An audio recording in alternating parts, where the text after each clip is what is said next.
Now on the CTV News at 5, the head of Northback discusses the proposed Grassy Mountain coal project while in Lethbridge. Plus, Ottawa is opening a new express entry pathway for international doctors. And the Lethbridge Hurricanes captain is traded. Telling your stories. CTV News Lethbridge with Jackie Scantlebury. Good afternoon. Thank you for being with us. Northback CEO Mike Young discussed the proposed Grassy Mountain coal project during a Lethbridge Chamber of Commerce event today. While business leaders gathered inside, outside protesters gathered calling for the controversial project to be scrapped. Quinn Keenan has more.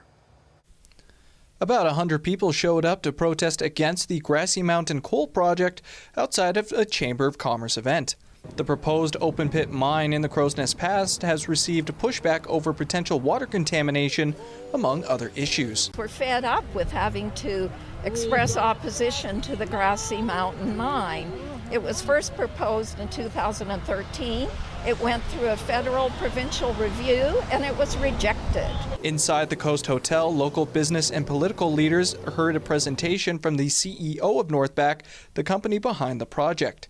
Media were not allowed to attend, but the Chamber said the presentation stemmed from a desire to learn more about the project. When we had a local member ask if we could do that, we thought, okay, there's interest in learning more and understanding this. So that's why we decided to open it up to our members, but also to non-members, just so we could hear all sides of the voice. Coal advocates in attendance said these events allow the industry to answer questions and receive feedback.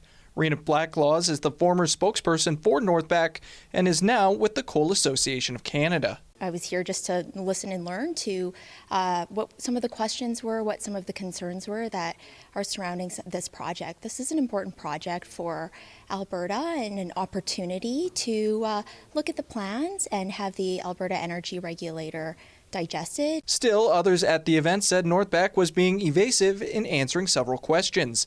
In particular, the company directed questions about selenium contamination to the Alberta Energy Regulator. I felt that they fell short. This was an opportunity to answer some very basic questions, and I thought they weren't being honest. Northback CEO Mike Young would not speak with the media. Instead, a company statement said, "We appreciate the Chamber's invitation for Northback to provide an overview of the revised Grassy Mountain project. If approved, the revised Grassy Mountain mine plan will provide hundreds of direct and indirect jobs, both during mine construction and operation." Quinn Keenan, CTV News, Lethbridge. Meanwhile, Lethbridge police have charged a 21-year-old man with the alleged attempted murder of his twin brother. Officers responded to a report of a stabbing Saturday night at a home along Lake Mount Boulevard South. A 21-year-old man was taken to hospital in medical distress. Police arrested the victim's twin brother at the scene and seized a knife believed to have been used in the attack. According to LPS, the brothers were involved in an argument that turned physical. It's alleged the accused stabbed the victim multiple times and believed he had killed him. Bailey Minus of Cardston is charged with attempted murder, aggravated assault, and assault with a weapon. His brother has been released from hospital and is recovering.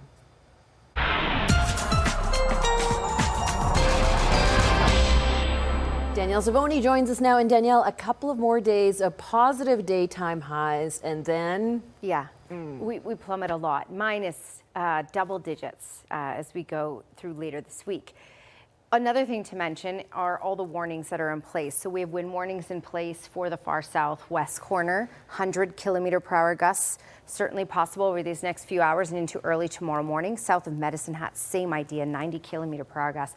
And then just above that, Medicine Hat and up, we're in through a winter storm warning because of the conditions tonight through tomorrow. So snow, blowing snow as this system makes its way in. So we certainly have had the gusts already, and those will pick up as we go. Temperatures, as we talked about, they're mild. They're about to plummet in the next couple of days. We'll talk about all of this coming up. Jackie? All right. Thanks, Danielle. $235 million in damages. That is the cost of a devastating thunderstorm that rolled through southern Alberta this summer. The storm hit Alberta, Saskatchewan, and Manitoba August 20th and 21st. It covered a large swath, 80 kilometers long, 11 kilometers wide, between brooks and areas to the north. Hailstones were up to 70 millimeters in diameter and winds between 120 and 165 kilometers an hour, which lasted 20 minutes or longer. All buildings with west-facing plastic siding suffered 50 to 100% damage. There was heavy damage to asphalt, shingles, metal roofs, vehicles, and trees. Some crops were totally wiped out. Air Transat says it's making progress with the pilots union and flights are operating as planned today. The union, representing 750 pilots at the airline, issued strike notice over the weekend. With 72 hours notice, that means the pilots will be off the job by Wednesday. Air Transat added extra flights today to bring travelers home early. It was good, except for I got to get fingerprinted, but I mean, the picture was okay, but the fingerprinted thing was a little bit excessive, I think. Some Canadian snowbirds are rethinking their travel plans this year with confusion over new U.S. border crossing rules. Angela and Lee Fobert say their latest crossing in November was anything but routine. Lee was fingerprinted, his photo taken, and he was told to fill out an I-94 form in order to enter the U.S. But before his crossing, he was told he didn't need the form. With the confusion and the challenging political climate, many Canadians say they are scrapping U.S. travel plans altogether. Albertans are being asked to weigh in on the future of nuclear power in the province. A virtual town hall is taking place today. An expert panel is gathering feedback on how nuclear power could be integrated into Alberta's energy mix before it submits a report to the government. The next town halls are scheduled for Wednesday, January the 16th. A new documentary is shining a light on homelessness and addiction in Lethbridge. Over the course of 5 days, a team of Indigenous filmmakers developed, shot, and edited the documentary in hopes of sharing the stories of those experiencing homelessness. Carson Marsouk reports. The People Under the Bridge is helping shine the light and amplify the voices of those living on the streets in Lethbridge. It's just a story that's been ignored for a while, and I think I really want to, if I had to choose one story, I feel like I'd have to choose something that's never been done before, for a good cause. Over the course of 5 days, Jory Charlebois, along with June Many Grey Horses and Aaron Devine, planned, developed, shot, and edited the 10-minute documentary. The story focuses on Indigenous people and the challenges they face with homelessness and addiction. I'm proud of myself and my group members for, kind of sharing the story about Indigenous people. According to the city's 2024 point-in-time count of the 522 people experiencing homelessness, nearly 70% were Indigenous. The short film is one of 36 Indigenous-led projects produced during the Story Hive Empowered Filmmakers program. People sign up for the program with the intent of making a film that will hopefully do something positive in the community. The program took place during the summer, with each filmmaker having only 5 days to produce their story. And you'll have all the skills necessary to be self-sufficient filmmaker. So all the way from managing data to storyboarding to shooting, editing, and post-production, you got it, and delivery, and maybe even launching your career as a filmmaker. As for Charlebois, he hopes people gain a new perspective on the vulnerable population. A lot of the reason they get into addiction isn't because it's necessarily a choice, right? I think that, at the end, we need to be able to put our feet in their shoes a lot more when thinking of how we can help them, things like that. Carson Marsouk, CTV News, Lethbridge. You can watch the People Under the Bridge documentary on TELUS Optic TV Channel 9 or on Story Hive's YouTube channel. The Community Foundation of Lethbridge in southwestern Alberta has announced its fall grants recipients. 28 organizations received money from the Community Priorities Grants Program, while 8 were provided funding from the Henry S. Varley Fund for Rural Life. More than $525,000 has been handed out to projects such as the Alberta Birds of Prey Foundation, Clare's Home Social Centre, Kidsport Lethbridge, and the Interfaith Food Bank. Applications for the spring grant program will open in the coming months. Chinook High School is getting ready to hit the stage with its latest show, Rocking Through the Ages 2000s.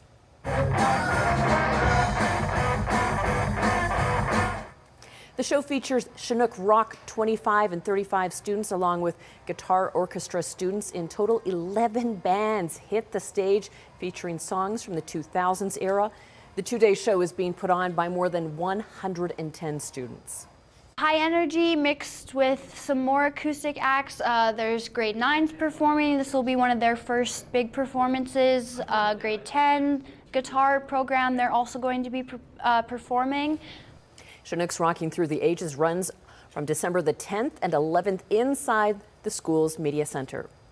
Well, on the other side of this break, Danielle is back with the 5-day forecast. Plus, Ottawa is introducing a new express entry category for foreign trained physicians.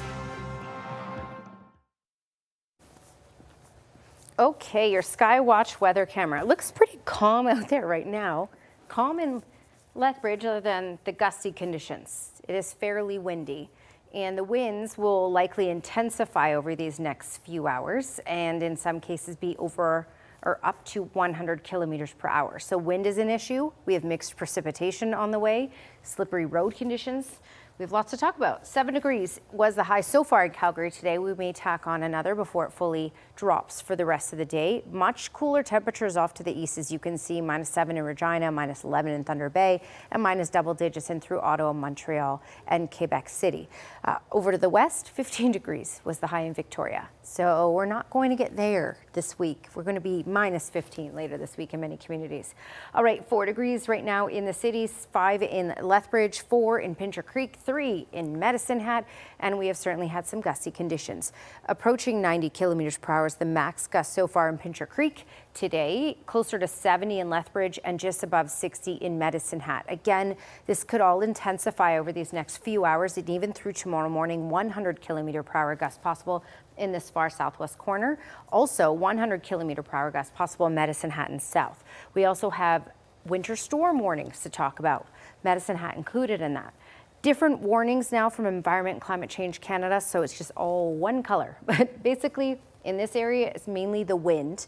We have the chance of that mixed precipitation in most communities, but worse in this area, Medicine Hat over through Brooks and up. And south of Medicine Hat is the wind warning that's in place. Basically, what you need to know is very windy conditions over these next 12 to 24 hours, especially up until about noon tomorrow, and this mixed precipitation that will kick in. So I'll give you the timeline here on this. And you can see this is 8 o'clock. I'm going to advance this, and you can see that mixed precipitation start to kick into the Pincher Creek, Christmas Pass area.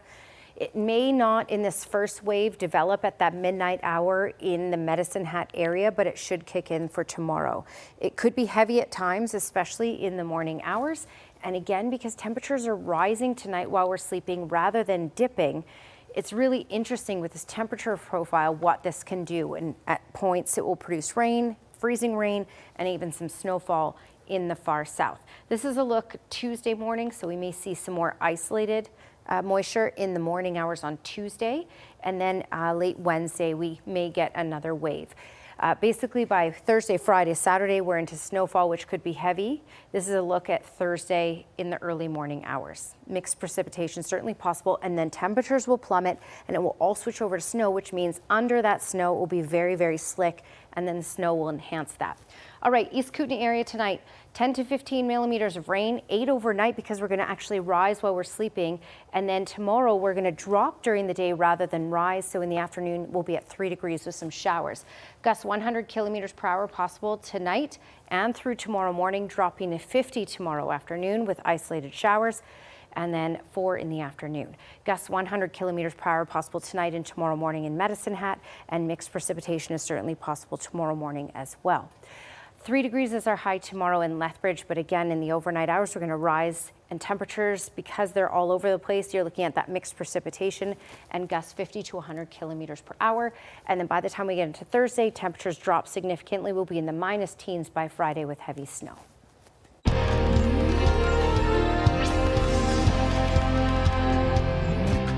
Canada's immigration minister said today it's all about more hands on deck as she introduced a new express entry category for foreign trained doctors. Michael Couture reports. Nearly 6 million Canadians do not have a primary care doctor. While the numbers have improved in the last 3 years, the government is trying to keep more physicians in this country. We need more hands on deck. In an effort to bolster the number of doctors in this country, the federal government is opening a new system to fast-track permanent residency for doctors who are working in Canada. Many of these doctors are already treating patients in our communities. We cannot afford to lose them. The program creates an express entry category for international doctors with at least 1 year Canadian experience in an eligible occupation. The federal government is reserving 5,000 spots for provincially nominated doctors, and those healthcare workers will get expedited 14-day work permit processing. The measures come as a major national survey shows more Canadians have a family doctor or nurse practitioner compared to 3 years ago. 5.9 million Canadians still don't have primary care, but those that do struggle with getting a timely or urgent appointment. Less than 50% reported being able to get that. So we still have a long way to go in terms of providing timely care and care when people need it, even for those who do have a family doctor. A past president of the Canadian Medical Association also wants to see logistical barriers moved out of the way. I want to make sure that we're getting rid of any red tape, any barriers to having physicians moving around the country to help where needs are greatest, for physicians who are coming from other countries to be able to contribute to the system. The immigration minister says provinces and territories will be able to start nominating physicians for the Express Entry program in early 2026. Mike Lecouture, CTV News, Ottawa. Still ahead, we hear from Hurricanes GM Peter Anholt about why the team has traded Captain Logan Wormold.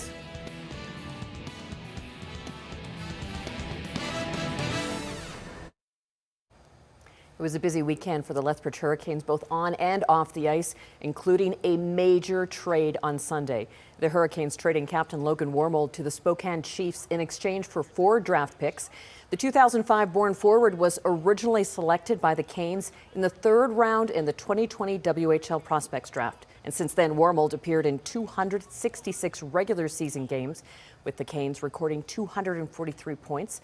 General Manager Peter Anholt says Wormold was a leader both on and off the ice. However, he says the club needed to regain its draft picks in order to rebuild the team. There's lots of things that come into play. We just felt the time was right to do it prior to Christmas, and he could get with Spokane here for the last few games with their schedule before Christmas, and it kind of gives us a chance to regroup here and kind of do some things in the meantime. With more than a month to go to the trade deadline, Anholt says his focus is on adding competitive players to the roster. Now on the ice, the Canes kicked off their weekend action with their annual Teddy Bear Toss game Friday night against the Wenatchee Wild. With 5 minutes to go in the first, Caden Longley scored the goal that sent the fur flying. Steal for Longley, breakaway shorthanded to the net, scores! In all, more than 3,600 bears and 945 toques were collected for the Chinook Regional Hospital and surrounding charities. Once action resumed midway through the second, Grady Pichette scored his first WHL goal to give Lethbridge a 2-0 lead, and that would be the game winner. Lethbridge takes this one 2-1. Now, the Canes also hosted the Calgary Hitmen. Already down 1-0, Lethbridge fell apart in the second period, giving up 3 goals in the period. Late in the third, Logan Wormold scored what ended up being his last goal as a Hurricane in a 4-1 loss. Medicine Hat Tigers were also in action this weekend. Friday, they were on the road against the Moose Jaw Warriors. Down 3-1 late in the second, Bryce Pickford scored to bring Medicine Hat within 1. Then, seconds into the third, Noah Davidson scored his 8th of the season to tie the game. In overtime, Pickford scored again for the 4-3 win for Medicine Hat. Saturday, that was Teddy Bear Toss night for the Tigers, also against the Wild. 4 minutes in, Liam Ruck lit the lamp to send the Teddies to the ice in Medicine Hat. Pickford stayed hot, finishing with a hat trick in a 5-1 win. And former Medicine Hat Tigers forward Gavin McKenna has been named to Team Canada's roster for the 2026 World Junior Hockey Championship. The Penn State freshman is one of 6 returnees from last year's team. The Whitehorse Yukon native posted 129 points in just 56 games with the Tigers last season. The World Juniors get underway December 26th in Minnesota. Also a busy weekend in the BCHL. Teddy Bear Toss night on Friday, and Brooks saw Connor Peruzunuzzi scoring the Teddy Bear Toss goal. The Bandits couldn't come up with the win, afterwards losing 4-3 in overtime to Langley. Saturday, Brooks was on the road playing the Black Falls Bulldogs. The Bandits have struggled against the Bulldogs this season, but this time they managed a 3-1 win. Cranbrook Bucks were on the road this weekend. The Bucks only managed a single goal against Salmon Arm Friday, but it is all they needed for a 1-0 win. Saturday, the Bucks generated more offense, but fell 6-3 to the Vernon Vipers. Still ahead on the CTV News at 5, we will tell you about 4-year-old Innes and the difference his visits make.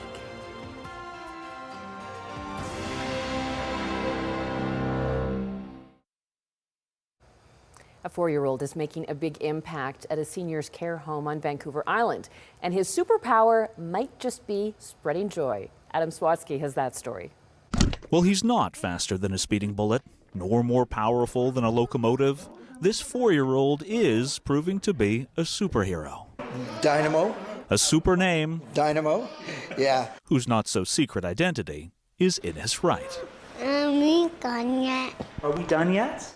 A boy who, rather than talk about his abilities, Let's be done, okay? would prefer to show how he can escape the confines of a sit-down interview with ease. Okay, bye. But before Innes demonstrates his true power, his granny, Joan Wright, reveals the Dynamo's origin story. So we came here and they...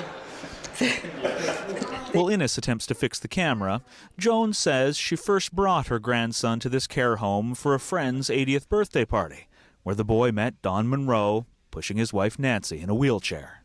And he just muscled me aside and says, I want to do it. So Don let him.